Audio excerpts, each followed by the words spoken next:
Well, let me add my thanks to pastors for you being here on this Friday night, and it's great to have you in church. I know that blesses the heart of pastor, but it certainly is a blessing for the Lord to look down and see you in your place tonight, and I'm thankful that he blesses faithfulness, and certainly you're exhibiting that tonight. Let's go to Luke chapter 15. Luke chapter 15 tonight in the scriptures. We'll look at the first two verses of this chapter and then get into a little bit more of this chapter in just a moment. But Luke chapter 15, and get kind of the context of what's taking place here in the life of the Lord Jesus Christ, and some who were questioning him at this point in his ministry. Luke chapter 15, notice verse 1. It says, "Then drew nigh or near unto him all the publicans and sinners for to hear him. And the Pharisees and scribes murmured, saying, This man receiveth sinners and eateth with them." God is in the business of changing lives. Now, the publicans and sinners, the Pharisees and the scribes, when they saw Jesus eating with these publicans and sinners, they looked at that as an invitation to pollution.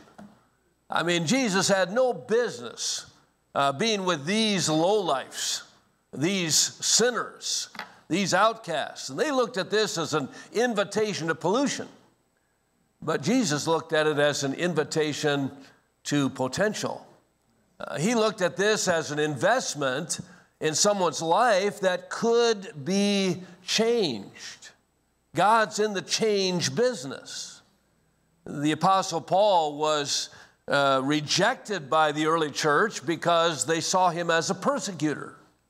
But the Lord looked at Paul and decided, I'm going to make him a preacher. The man Philemon, he saw Onesimus as unprofitable, but the Apostle Paul saw him as profitable. We think of the disciples who saw the woman at the well as an outcast, but Jesus saw her as a prospect. Now, the Pharisees, the scribes, they had stereotyped this type of people, publicans and sinners, in a certain way. They were those to be avoided, those that were supposedly beneath them, those who had no hope, as it were. You know, if we're not careful, we can fall into that same kind of thinking. We can look at certain groups of people, certain types of people, and we can say, well, you know, I'm glad they don't go to our church. You know, I'm glad I don't have to hang around those folks. Those people are not, you know, my type or whatever. We can look at certain people, maybe gangs or criminals, and we'd say, boy, you know, they don't deserve to know God. They don't deserve, they're just a bunch of sinners, and they deserve what they're getting. We can look at certain groups like the LGBTQ, and we can look at them and condemn their lifestyle and say, I'm glad I'm not a part of that, but we can kind of throw them aside when it comes to the gospel. We can do that if we're not careful. Are we quick to write off someone because they maybe aren't as spiritual as we are? Do we condemn people for past sins or past mistakes? In Galatians chapter 6 and verse 1, Paul writes, Brethren, if a man be overtaken in a fault, ye which are spiritual, restore such a one in the spirit of meekness, considering thyself, lest thou also be tempted. That word restore there is an interesting word. It has a medical connotation in the Greek, and it means to reset as you would set a bone that is broken. How many of you have ever broken a bone in your body? You've had a broken arm or a broken foot or something? Many of us have. I never broke anything growing up. I was very fortunate growing up on a farm and working around a lot of machinery, a lot of animals, and of course playing sports beginning in 5th grade and played all the way through college. And I never broke anything. But a few years ago, I was in Tennessee and I was riding my bike and it had rained and I was on a trail near a riverbed and there was some clay that had kind of run across that trail during that storm and it was still wet, and when my bike tire hit that wet clay, that bike just started skidding one way and I started skidding the other way on my shoulder. And immediately I felt rather nauseated and I thought, I've never felt this way before. And my shoulder began to hurt, and I managed to get home and back to the camp where I was preaching and managed to preach that night, used only right-handed gestures. I didn't move my left arm at all. And after it was over, the director of the camp, he said, Brother Goetsch, what's wrong with your left hand? I said, nothing. My left hand is perfectly fine, but my left shoulder is killing me. And he got me an appointment the next morning with an orthopedic, and I had broken my shoulder in 2 places. It was a perfect cross, actually. It was somewhat prophetic, I suppose. I don't know. But the lady was quite impressed with my break. But it had reset perfectly. And she began to explain to me about this resetting of a bone. And she said, John, all of us in our body, we have what in layman's terms is called bone glue. That's not the medical term, but bone glue.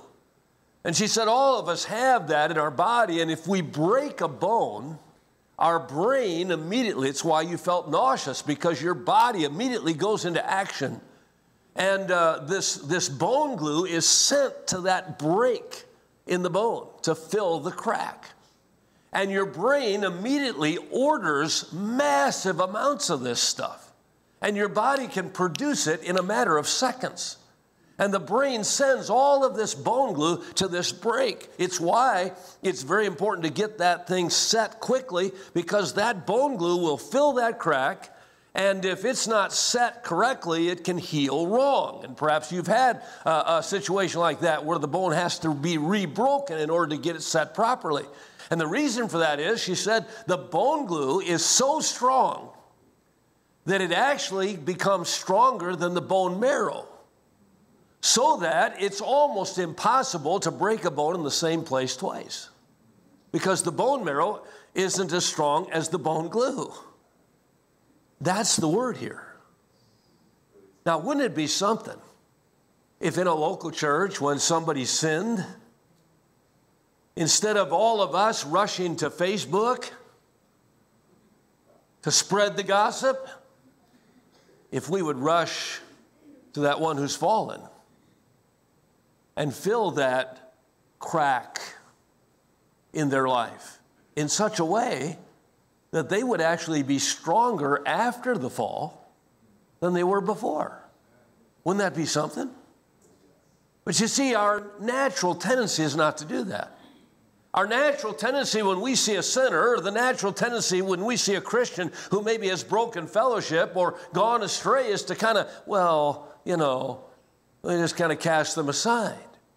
And that's what these scribes and Pharisees were doing here as they approached the Lord Jesus Christ. They were looking at this group that he was fellowshipping with and said they shouldn't be around him. He should not be around them. This was an invitation to pollution, but Jesus looked at it as an investment in potential.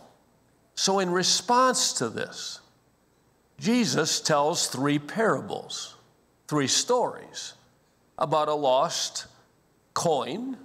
He talks about a lost sheep, and then he talks about a lost son. And I want to focus on this final parable here in Luke chapter 15, because in this story about as we call it, the prodigal son, it really isn't a story about the prodigal son. It's a story about the father. It's a story about Jesus helping these scribes and Pharisees see what it is to be bone glue. He's trying to instruct them about what it means to restore, what it means to change a life. And so he tells this story about this father and his 2 sons. And in this story, I believe there are 7 chapters. Chapter number 1 is about a relationship. Look at verse 11 here of chapter 15. And he said, a certain man had 2 sons. So this is a story, or parable as we call it, about a father with 2 sons. Isn't it wonderful to be a child of God tonight? If you know the Lord Jesus Christ as your Savior, you have become a child of God. As many as received him, to them gave he power to become the sons of God, even to them that believe on his name. When the fullness of time was come, God sent forth his Son, made of a woman, made under the law, to redeem them that were under the law, that we might receive the adoption of sons. What a blessing tonight to be in the family of God. What a blessing tonight to have a heavenly Father. And so often when we pray, we say something like, our dear Heavenly Father. Why? Because we have a relationship with the Lord Jesus Christ. He's our Savior. I'm glad that I established a relationship with my wife one day. Now, I knew my wife for 4 years before we got married. I learned a lot of things about her in those 4 years of dating through college and after. Well, we knew each other, but our relationship didn't begin until July 13th, 1974. Now, there's a lot of people that know God. They know about God. They've learned about God. They've maybe even read the Bible, but they don't have a relationship with him. Do you have that relationship with Jesus Christ tonight? You can be a church member. You can study the Bible. You can memorize Bible verses. You can know the gospel hymns and all of those things. The devils believe, but they're not in a relationship with the Lord Jesus Christ.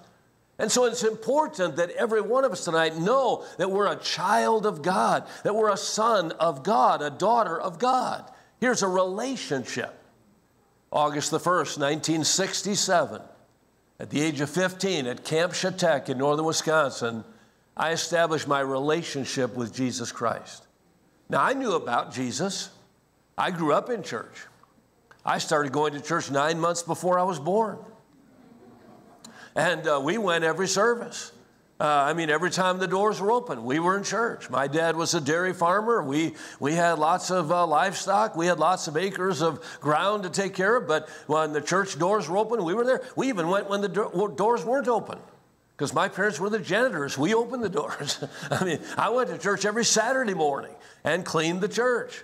My dad was chairman of the deacons. My mom was a Sunday school teacher. My sister was the church pianist. At age 15, I was the president of the youth group of Calvary Baptist Church in Watertown, Wisconsin, and I was lost and on my way to hell. Because I knew about Christianity. I knew how Christians acted and lived, but I had not established a relationship with Jesus Christ.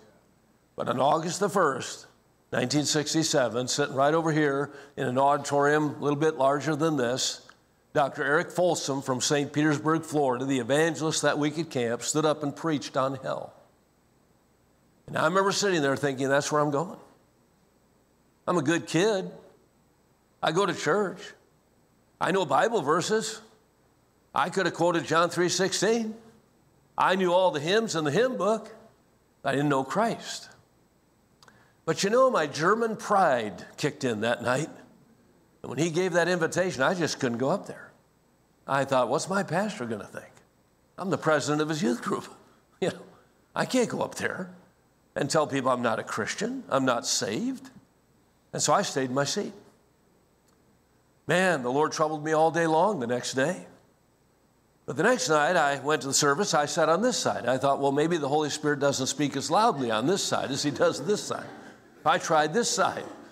And I don't remember what Dr. Folsom preached, but boy, God kept convicting me that I was on my way to hell.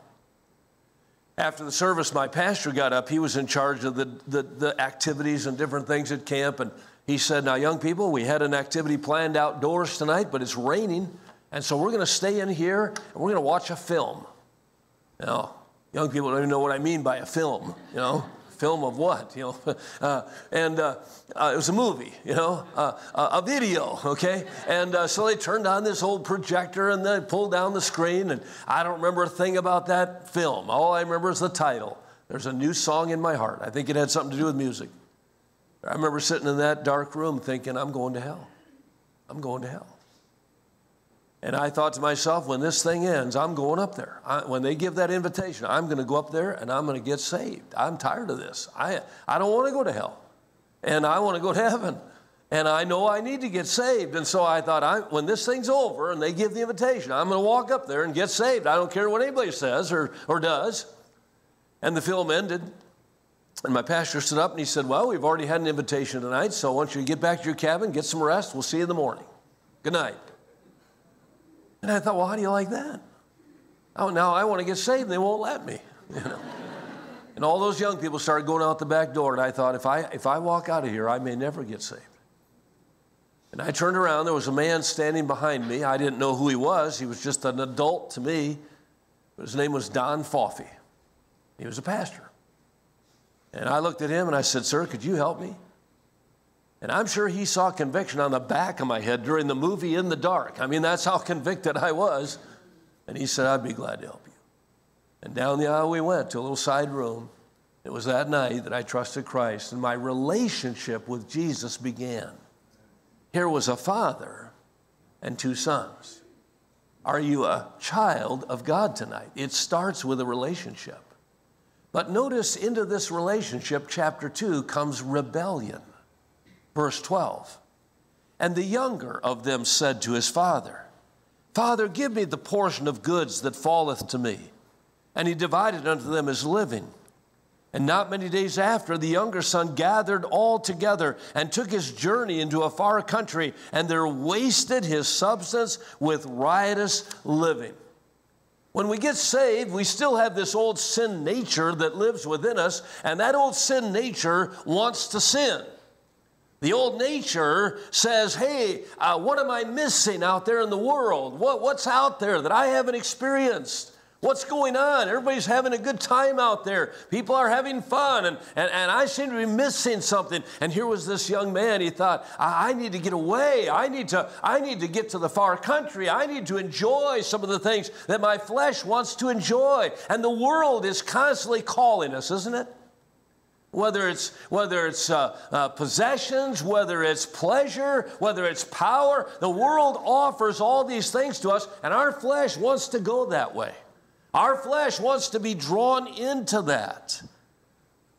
Every man is tempted when he's drawn away of his own lust. And lust, when it's conceived, bringeth forth sin, and sin, when it's finished, bringeth forth death. There's a pull from the world. Demas hath forsaken me. You know, Demas followed the Lord. Demas was a companion of Paul. Demas was in the ministry. Demas was serving Christ. But one day that world called. And Demas said, I'm going to leave. Like this prodigal who left the Father's house and goes out into the far country of sin. So Demas leaves the ministry and goes off into the world. There's always that flesh. There's always that old nature that wants to rebel. When I was a junior in college, I thought I was pretty busy. I had switched my major from education to ministerial, and so I was behind now in classes. I had to do some catching up in order to finish on my schedule, and so that junior year I took 21 credit hours, both my first semester and second semester, a heavy load, and I was playing two sports, football and basketball. I was working 30 hours a week. And I was involved in some student-type activities. I was the president of the junior class. And we would have a chapel once a month that was on me to prepare and do some activities with the junior class. And so that took some of my time.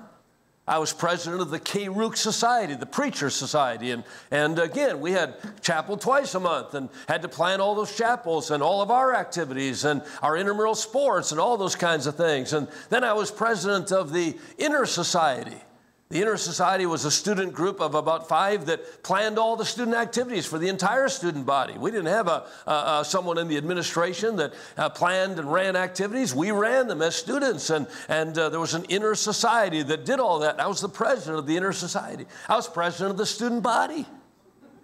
I would have been president of the whole college, but there was one guy in the way, and so I was busy. At least I thought I was busy. And that semester, I had 7 classes, And it came to midterms. And my first 6 midterms were 2 a day, Monday, Tuesday, Wednesday. My last midterm was on Thursday morning at 7:30 a.m., Greek 2. Now, I had done okay in Greek 1. I had a teacher that really challenged us to, really get it, and I really got it. I did my best and did well. Greek 2 is different than Greek 1. Greek 1's a lot of memorization. You got to learn the verb charts and all those things. Greek 2 is more translation work. And we were translating through the book of 1 John, and I had gotten behind on my translations. I was going to class, and they were way ahead of me. I was still struggling to get some of the previous chapters translated, and I had gotten behind. And our teacher, Dr. Coghill, he had announced that on the midterm, we would simply have our Greek New Testament on the desk and a piece of paper. And he would give us some verses from 1 John 1, 2, or 3, one of those 3 chapters, and we would have to translate them correctly from the Greek to English.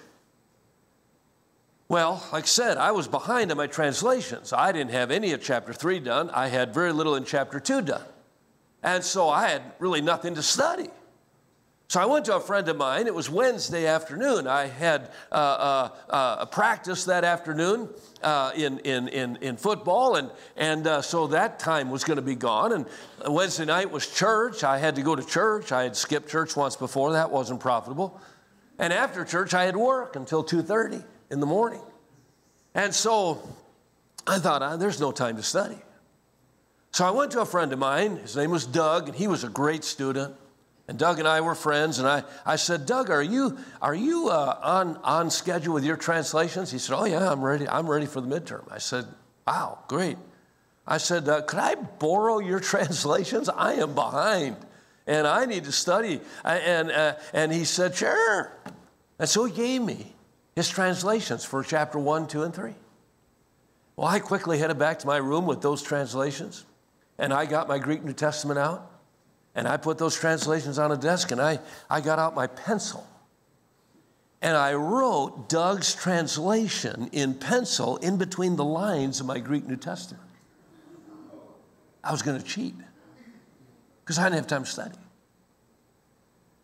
So I got it all written in there real lightly and gave the notes back to Doug. Went to practice, went to church, went to work. Next morning, 7:30, walked into Greek 2. And Dr. Coghill, true to his word, he said, open your Greek New Testament to chapter 2 and translate chapter 2 in its entirety. Well, we all put a piece of paper on our desk and our Greek New Testament, and I went to work. And I translated chapter 2, not from the Greek, but from the pencil. Well, we graded it in class. I got a 97. Bad notes. That's Doug's fault, I got a 97. Got an A. As soon as the class was over, I went back to my room and I quickly erased all the pencil in between the lines. And I said, sorry, God, I shouldn't have done that, but I was kind of in a pinch. Sorry. Finished Greek 2. Finished college. Went into evangelism. A rebellion. Chapter 3, we see a reaping. Verse 13, or verse 14. And when he had spent all, there arose a mighty famine in that land, and he began to be in want. And he went and joined himself to a citizen of that country, and he sent him into his fields to feed swine. Sin has an expiration date, doesn't it? The wages of sin, they get paid. Sin has a cost that eventually comes due. We can't hide our sin. Oh, we can try to erase it. We can put it out of our minds. We can say, well, nobody knew. But we can't hide our sin. Can any hide himself in secret places that I shall not see him? Do not I fill the heavens and the earth? Thy sins are ever before me, God says. God knows there's nothing covered that shall not be revealed, neither hid that shall not be known. Therefore, whatsoever you have spoken in darkness shall be heard in the light. That which you have spoken in the ear in closets shall be proclaimed from the housetops.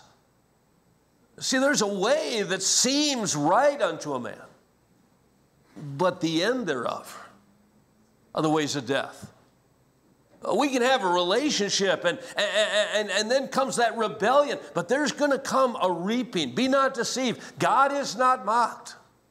Whatsoever man soweth, that shall he also reap. The contract with sin has a lot of fine print, lots of hidden fees.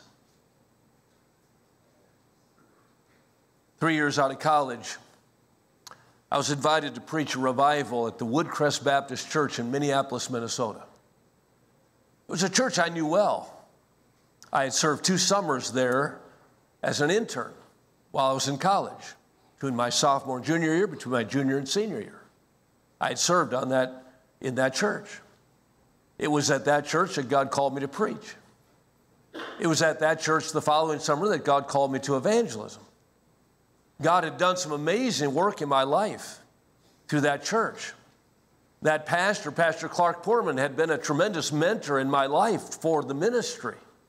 And now, just 25 years old, he had asked me to come back and hold a revival in this great church. And boy, I was thrilled. That first Sunday morning, the place was packed. I mean, the people knew me, I knew them. And they brought their visitors, they brought their friends. We had over 600 people in there, standing room only in the back. 30 brand new visitors that morning, adult visitors in the crowd. And I preached the message of the gospel. But it was like my words were just kind of falling off the end of the pulpit. You can tell when you're preaching if your words are going someplace or not. They weren't going anywhere that night, that morning. When I gave the invitation, nothing happened. No one raised a hand for prayer. No one walked an aisle. Nothing happened. Sunday night, again, the place was full. Not standing room only, but it was full. And visitors once again. And I preached as hard as I knew how, and yet nothing. Absolutely nothing. Monday morning chapel, over 200 students in that Christian school. And I preached, and I might as well preach to the wall. It's like talking to a wall. Nothing. Monday night, great crowd. Again, nothing. Tuesday morning, nothing. By this time, I'm getting worried. I'm thinking something is bad wrong in this church. And after that Tuesday chapel, I walked across the street to a place called Lock Park. It was kind of a long, narrow, sort of a forest preserve. It was kind of more like nature trails. I used to jog them when I was there in the summers, and I decided to take a walk and get away from everything and just talk to the Lord. And I began to walk those trails and said, God, something's wrong here. There's sin in the camp. There's something blocking the preaching. There's something that's grieving your spirit here. And I don't know what it is. Lord, help me to see through the brick wall here. Help me to see what's going on here, and help me to be able to preach on it. Help me to be able to address it and get to the problem here. And I talked with God and walked and got to the end of that thing. It's about 3 miles to the end of that park. And there was a back entrance, and there was a small pavilion there, kind of a picnic pavilion there with some picnic tables underneath that pavilion. And I remember walking into that pavilion and putting my foot up on one of those picnic benches. And I said, God, what is it? What is it, God? I mean, I need you to show me what it is. I mean, if it's me. And boy, when I said that, it was like the heavens opened. And God said, that's it. And I remember jumping back from that bench and saying, God, good night if it's me. Tell me what it is. I mean, I'm here to have a revival. I'm here to preach. I'm here to lead this thing. And God, if it's me, whatever it is, show me. And God said, Greek 2.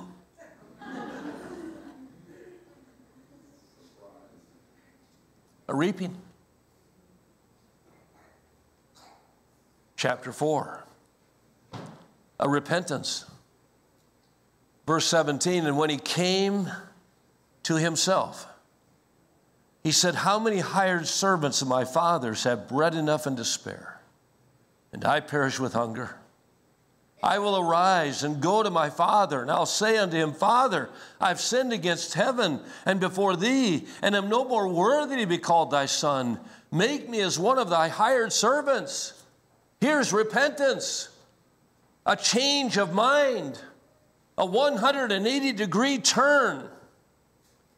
You see, chastening of our sin seems hard. It seems difficult. It seems as though God doesn't even love us when he chastens us for our sin. But it's his way of lovingly leading us to repentance. Listen, God could have killed this boy the moment he walked out the door. God could have killed this boy in the far country.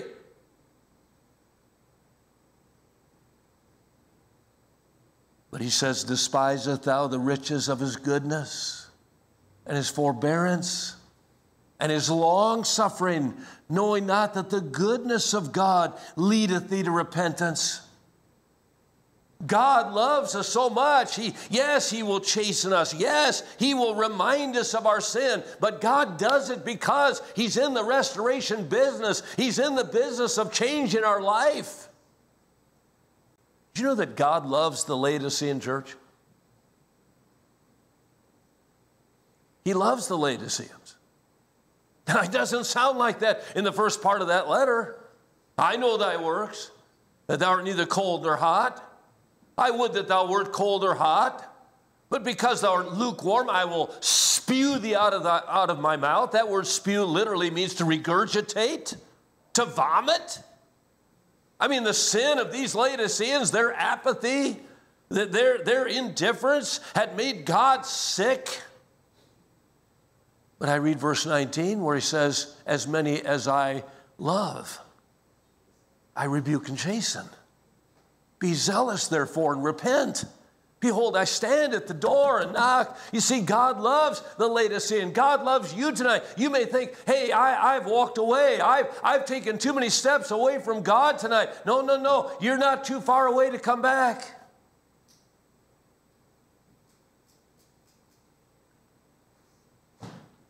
I started running. I ran 2 miles from that back entrance of Lock Park to a Standard Oil station on the corner of University Avenue and 68th. Because I knew at that gas station there was a phone booth. Now again, bear with me, teenagers. We did not have cell phones. We had phone booths. In this box of glass, there was a phone. If you had some coins, you could put coins into the phone, and it would allow you to make a telephone call. And I remember putting a dime in that phone and lifting the receiver and dialing 414-261-9300. Good morning. Maranatha Baptist Bible College. How may I help you? I said, Dr. Coghill, please. Just a moment. I'm sorry, sir. He's in chapel right now. May I take a message? Oh, no, that's okay. Thank you. I hung up. I said, God, he's in chapel. He said, I know. And I know you know when chapel ends. I hung out in that phone booth, waited till I knew chapel was over, waited another 5 minutes, another dime. 414-261-9300. Good morning, Maranatha Baptist Bible College. How may I help you? Dr. Coghill, please. Just a moment. I'm sorry, sir. He's in a meeting right now. May I take a message? Oh, no, that's fine. Thank you. Hung up. I said, God, he's in a meeting. He said, I know. Keep trying. I tried all day. Couldn't get him. I got his home number. Couldn't get him. Went to church, preached. Nothing happened.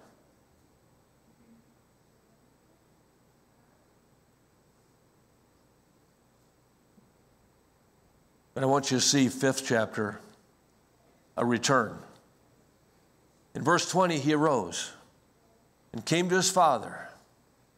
But when he was yet a great way off, his father saw him and had compassion and ran and fell on his neck and kissed him. And the son said unto him, Father, I have sinned against heaven and in thy sight, and am no more worthy to be called thy son. Now, at this point in the story, the scribes and Pharisees have just dropped their teeth. Because when a Jewish boy left his home, he was as good as dead. There was no return. Under Jewish custom, if a Jewish boy left his home, you're not allowed back, ever.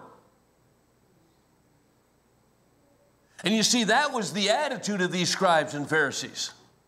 Why is he talking to these sinners, these publicans? He has no business being with them. They're outcasts. They're lowlife. They're sinners. They don't deserve God. But you see, the story is about the Father. The Father's waiting for the return. He's looking every day for the return. He's hoping. He's praying for his son to return. You see, change is always God's goal. We may feel like I'm too far from God. I could never get saved. Or I'm too far from God. I'm backslidden as a Christian. There's no hope. God would never take me back. You're wrong. God is in the bone glue business. He wants to restore. Let the wicked forsake his way, the unrighteous man his thoughts, and let him return unto the Lord. For he'll have mercy upon him, and to our God, for he will abundantly pardon. If we confess our sins, he is faithful and just to forgive us our sins and to cleanse us from all unrighteousness. After the Tuesday night service, a couple came up to me. Their name was Al and Betty Ricks. Al and Betty were probably in their 30s at that time, didn't have any children. They had a small business in their basement, kind of a bookstore kind of thing, health food bookstore. And Al and Betty came up to me that Tuesday night after the service and said, Brother Goetsch, why don't you come on over for some fellowship? Well, I knew the Rickses. I'd been there 2 summers and eaten some meals in their home. And I said, well, let me ask the pastor. And he said, yeah, sure. I went over and we had some fellowship. They served me these health food brownies. They were horrible. They were as dry as sawdust. They were horrible. Of course, a lot of it had to do where I was spiritually, believe me. I choked down one of those brownies, and finally I said, Al, do you have an office in your basement? I was almost positive he did. He said, yes, sir. I said, is there a phone in there? He said, there is. I said, Al, could I use it? He said, sure. Sure, let me take you down. We went down the stairs to his basement where he had a lot of his inventory for his business and walked me through a few boxes into a little room. And he said, help yourself. And he closed the door, and there was a phone on his desk. And I dialed those numbers to Dr. Coggill's house one more time, about 9:30 at night now. Hello? Dr. Coggill. Yes, this is he. I said, Dr. Coggill, this is John Goetsch. Hey, Brother Goetsch, how you doing? Where are you preaching this week? I said, Minneapolis, Woodcrest Baptist. Oh, Pastor Portman, tell him hi for me. How's the meeting going? Not too good. Oh? I said, yeah, that's kind of why I called. Well, what can I do? What can I do to help? I said, Dr. Coggill, I took Greek 2 from you. Yes, got an A as I recall. yeah. I said, Dr. Coggill, the midterm. I cheated.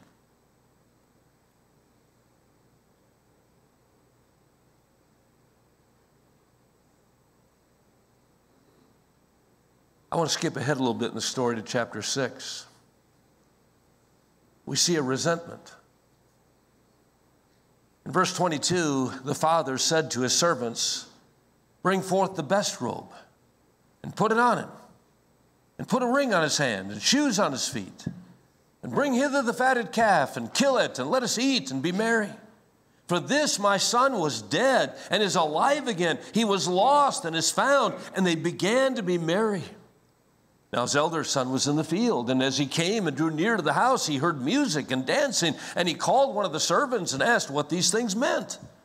And he said unto him, thy brother is come, and thy father hath killed the fatted calf, because he hath received him safe and sound.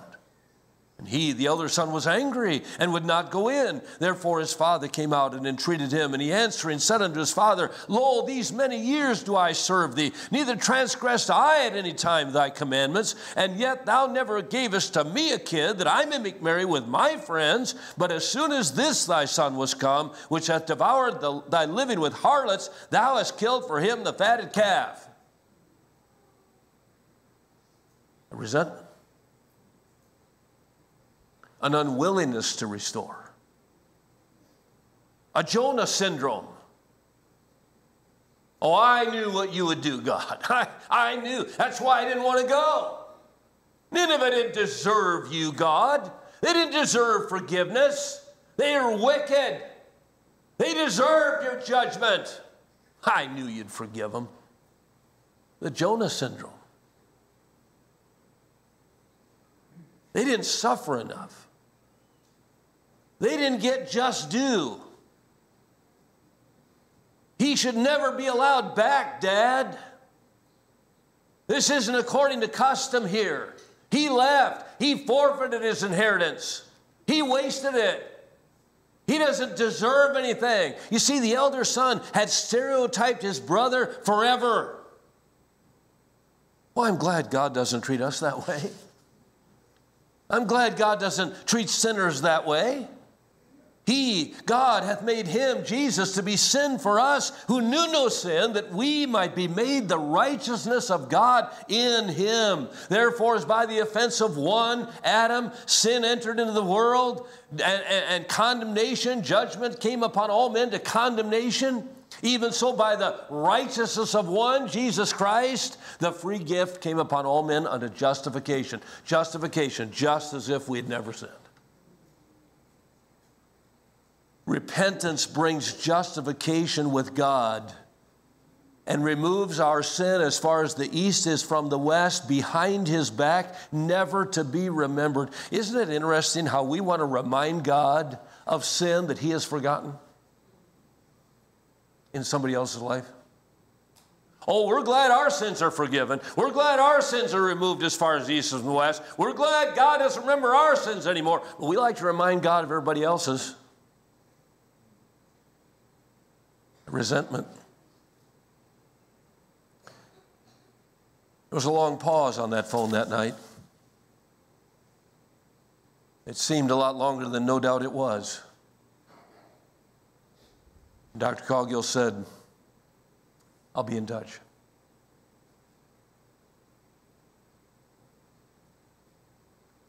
But I want you to see chapter 7, a restoration. In verse 20, he arose and came to his father. But when he was yet a great way off, his father saw him and had compassion and ran and fell on his neck and kissed him. And the son said unto him, Father, I have sinned against heaven and in thy sight, and am no more worthy to be called thy son. But the father said to his servants, bring forth the best robe and put it on him, and put a ring on his hand and shoes on his feet, and bring hither the fatted calf and kill it, and let us eat and be merry. For this my son was dead and is alive again. He was lost, but is found. The father restores the son. Bone glue. He's waiting on the porch for the son to return, hoping, praying for an opportunity to forgive, an opportunity to restore. There was no payback plan here for the lost inheritance. He didn't call for the skinny, sick calf. He called for the fatted calf. He didn't call for just any robe. He said, bring the best robe. Put the ring back on his finger. You see, God doesn't ask us to evaluate the repentance. That's his job. Well, I just don't know if they were sincere. Well, I don't think they suffered enough. I don't think they were penalized sufficiently. Listen, when someone repents and there's fruit, meat for repentance, our job is one, and that is to restore. Our job is to be bone glue. I never heard from Dr. Coggill for 2 years. I never saw him. I didn't want to see him. I never went back to the college. My parents lived in Watertown. I'd go see them, but my mom would say, you going up to the college? I don't think I have time. I did not want to face Dr. Coggill. I had these dreams at night of having to go back to college, having to take Greek 2 over again. I thought they're going to ask for my diploma. They're going to take me out of the ministry. I mean, I thought there's no way. I mean, I did my part. I'm fine.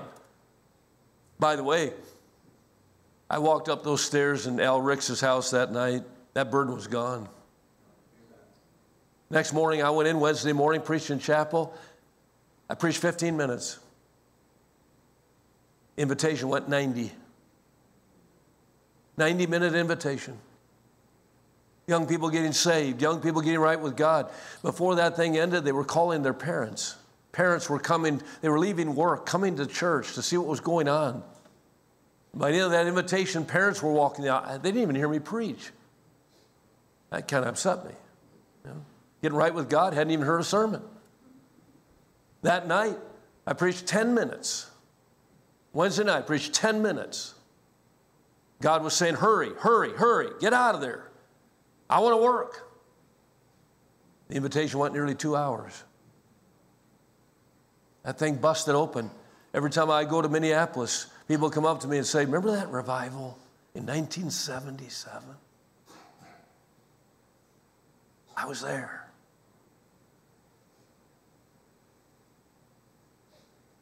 You see, our job is not to evaluate the repentance. Our job is to restore. Finally, after 2 years, I was visiting my parents one Friday night. I was driving through on the way to a meeting, and they said, hey, college is having college days. You going up? Wow. Ball games. I knew they played soccer at 8, football in the afternoon. I wouldn't be able to stay for football, but I could maybe take in a soccer game. And I thought, you know, maybe I'll go up there. Next morning, I woke up, it was real foggy. And I thought, perfect.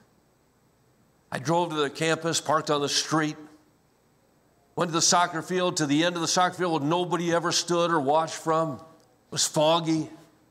I had an overcoat. I pulled the collar up, just kind of stand there incognito, you know, and hoping nobody would see me or notice me. And I'm enjoying this soccer game. It was a good game, and I kind of lost myself, and then my collar went down, and I'm into the game, and all of a sudden I felt the shoulder, a hand on my shoulder. I turned, and it was Dr. Coggill. And he said, John, did you get my letter? And I said, no, letter? No, Dr. Coggill, I never got it. I thought, I'm having a panic attack. I thought he sent a letter, probably 2 years ago, telling me to turn my diploma in or quit preaching or something. You know, and I thought, oh no, the letter got lost. Dr. Coggill, I never got it. It must have got lost. I don't know what happened. I never got it. He said, I know. I never sent it.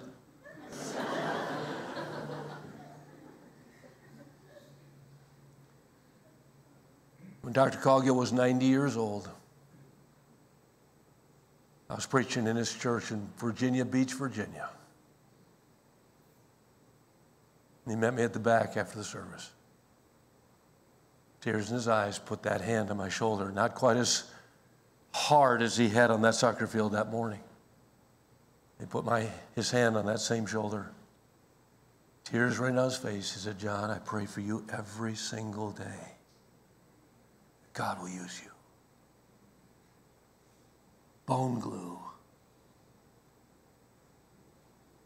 Do you have any bone glue? Or is someone in your mind stereotyped that I could never forgive? I could never restore that person. You don't know what they said, Brother Goetsch. You don't know what they did. No, I know. But friend, if they've repented, our job's not to evaluate the repentance. Our job is to restore. God is in the change business. So in which chapter do you live tonight? You need a relationship? Whosoever shall call upon the name of the Lord shall be saved. You can be saved tonight. Are you living in rebellion? Are you headed to the far country, teenager? Are you headed to the far country, dad? About to give it up? Listen to the flesh? Drawn away? Maybe you're in the chapter on reaping tonight. Maybe things aren't going so hot. Maybe there's trouble. Trouble, it seems like, on every hand.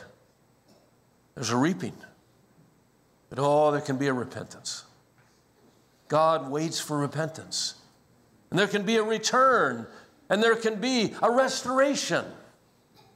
Tonight, God gives us a picture of the Father. And that Father wants to save you. He wants to restore you to a place where you can be used for His glory. Let's pray together. Father,